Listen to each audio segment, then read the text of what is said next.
Hi guys, welcome back to my channel.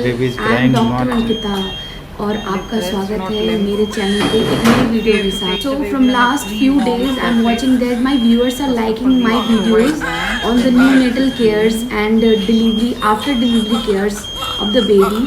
So I am here with the other video on neonatal care.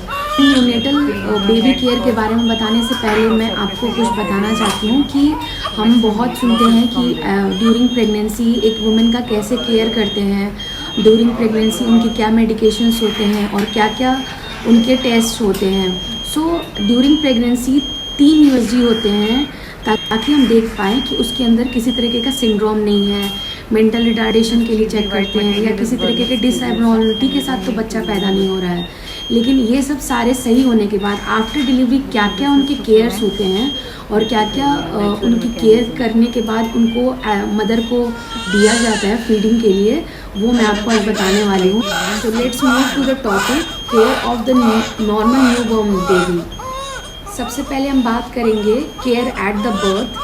तो सबसे पहला standard में ये आता है, तो सबसे पहला पॉइंट आता है standard precautions and asepsis at the birth.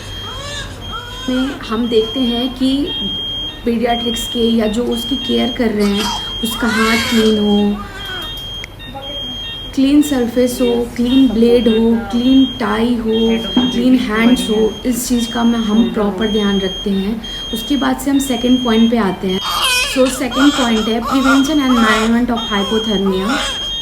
Third we go for clamping of the cord. उसके बाद से fourth point is cleaning of the baby. So cleaning of the baby हम स्टार्टिंग में एज अ डॉक्टर हम suggest नहीं करते हैं कि बेबी को फर्स्ट डे ही बात कराना चाहिए। उस दिन हमें एक स्पॉन्ज से या पीडियाट्रिक्स को आपने देखा होगा स्पॉन्ज से उसको ड्राई क्लीन किया जाता है और फिर बेबी को एक पार्टिकुलर टेम्परेचर में रख करके फिर वो मदर को फीडिंग करने के लिए दे दिया जाता है। सो बेबी एक इन्वायरमेंट से आती है जिसका एक पार्टिकुलर टेम्परेचर होता है, इसलिए उस दिन पर नहलाना डॉक्टर्स अवॉइड करते हैं। उसके कुछ दिन के बाद जब वो हैबिचुअल हो जाता है बाहर के इन्वायरमेंट में सब, उसके बाद से बेबी को नहलाने का डॉक्टर बोल देते हैं। सो सबसे इम्पॉर्टेंट पॉइंट होता है care of the baby in initial first 4 hours. उस टाइम पे बेबी को एग्जामिन किया जाता है और उनको प्रॉपर एग्जामिनेशन पे रखा जाता है कि बेबी को किसी प्रकार की problem. During that period baby का वेट किया जाता है, उनको फीड करने के लिए मदर को बोला जाता है, उनको विटामिन के का इंजेक्शन पड़ना होता है। सो ये सब इनिशियल आवर्स में ये सारे केयर्स करे जाते हैं। और भी पॉइंट्स है जो कि मैं आपको बताऊंगी। So first of all when new baby is born normally we take the baby to preheat surface. उसको जो सरफेस उसको रखते हैं उसको पहले ही उसका टेम्परेचर एक पार्टिकुलर टेम्परेचर पे उसको बना के रखते हैं सरफेस को, ताकि बेबी को किसी प्रकार का हाइपोथर्मिया ना लगे। आफ्टर डैट बेबी को हम डॉक्टर सजेस्ट नहीं करते हैं कि उस दिन बात कराएं, इसलिए उसको ड्राई वॉश देते हैं। सो सबसे पहले स्पॉन्ज से उनकी अच्छे से लेयर को हटाते हैं, उनकी बॉडी को सबसे पहले हेड एरिया को स्पॉन्ज से अच्छे से क्लीन करते हैं क्योंकि उसका सरफेस एरिया ज़्यादा होता है। अच्छे से हेड को क्लीन करने के बाद दूसरे स्पॉन्ज से लेकर के उसके सारे बॉडी के पार्ट्स को अच्छे से ड्राई अप करते हैं। तो during cleaning of the baby 7 CSR to be remembered. सबसे पहले तो उनका सरफेस जो होता है जहाँ हम बेबी को रख रहे हैं वो क्लीन होना चाहिए।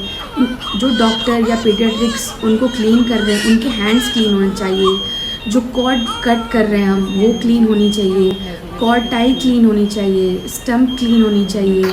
जो वाटर यूज़ कर रहे हैं बेबी को क्लीन करने के लिए वो क्लीन होनी चाहिए, टॉवल क्लीन होनी चाहिए। सो ये 7 CS को हमेशा माइंड में रख करके और एक पीडियाट्रिक्स या जो भी बेबी को क्लीन कर रहा है उसको ध्यान में रखनी चाहिए। So during the cord clamping 2 to 3 centimetre के डिस्टेंस रख करके कॉर्ड क्लैम्प करना चाहिए।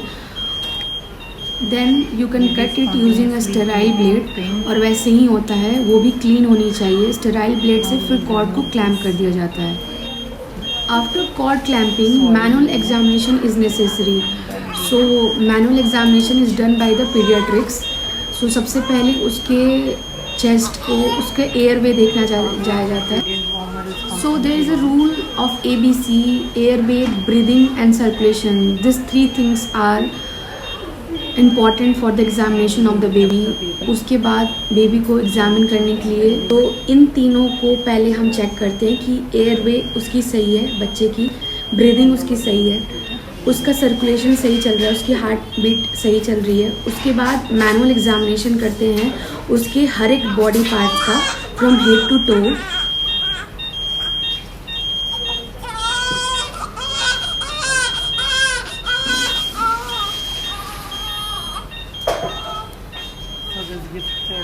करते हैं कि एयरवे उसकी सही है बच्चे की, ब्रीदिंग उसकी सही है, उसका सर्कुलेशन सही चल रहा है, उसकी हार्ट बीट सही चल रही है। उसके बाद मैनुअल एग्जामिनेशन करते हैं उसके हर एक बॉडी पार्ट्स का from head to toe. So सबसे पहले हम हेड का एग्जामिनेशन करते हैं कि there is no any deformity और there is no any type of injury during the delivery, अगर ये सब एग्जामिन करते हैं। फिर उसके बाद हम आइज़ चेक करते हैं, नोज़ चेक करते हैं कि बेबी ने किसी प्रकार का एमनियोटिक फ्लूइड तो नहीं गटक लिया है, फिर उसको सक्शन से उसको निकालते हैं। फिर माउथ क्लीन करते हैं with the use of sponge by putting the sponge in this finger we wipe out. फिर उसके एक्सट्रीमिटीज़ एग्जामिन करते हैं कि किसी तरीके का इंजरी तो नहीं आया है ड्यूरिंग डिलीवरी और बेबी हेल्दी है, उसके 5 फिंगर्स हैं, उसकी लेग्स में किसी तरीके की डिफॉर्मिटीव नहीं है। फिर उसके एब्डोमेन एग्जामिनेशन करते हैं। उसके बाद हम देखते हैं कि लिप्स एग्जामिनेशन भी करते हैं कि क्लेफ्ट लिप या क्लेफ्ट पैलेट तो नहीं है। ईयर एग्जामिनेशन करते हैं कि बेबी के ईयर में किसी तरीके का फ्लूइड तो नहीं फंसा, उसको क्लीन करते हैं। So these all are parameters जिसके अंडर बेबी को क्लीन करते हैं। उसके बाद एग्जामिन करने के बाद बेबी का वेट चेक करते हैं। वेट चेक करने के बाद उनको रैप करते हैं कपड़े में ताकि उनको एक पार्टिकुलर टेम्परेचर पर आइसोलेट किया जा सके। उसके बाद मदर को दे देते हैं कि उसको फीड कराएं और फर्स्ट 1 आवर में मदर से फीड कराने में बेबी को न्यूट्रिशन मिलती है। सो ऐसे अच्छे वीडियो के लिए मुझे सब्सक्राइब करो, मेरे वीडियोस को लाइक करो और अपने फ्रेंड्स एंड फैमिली के साथ शेयर करो। सो बाय बाय, मिलते हैं कल एक नए वीडियो के साथ।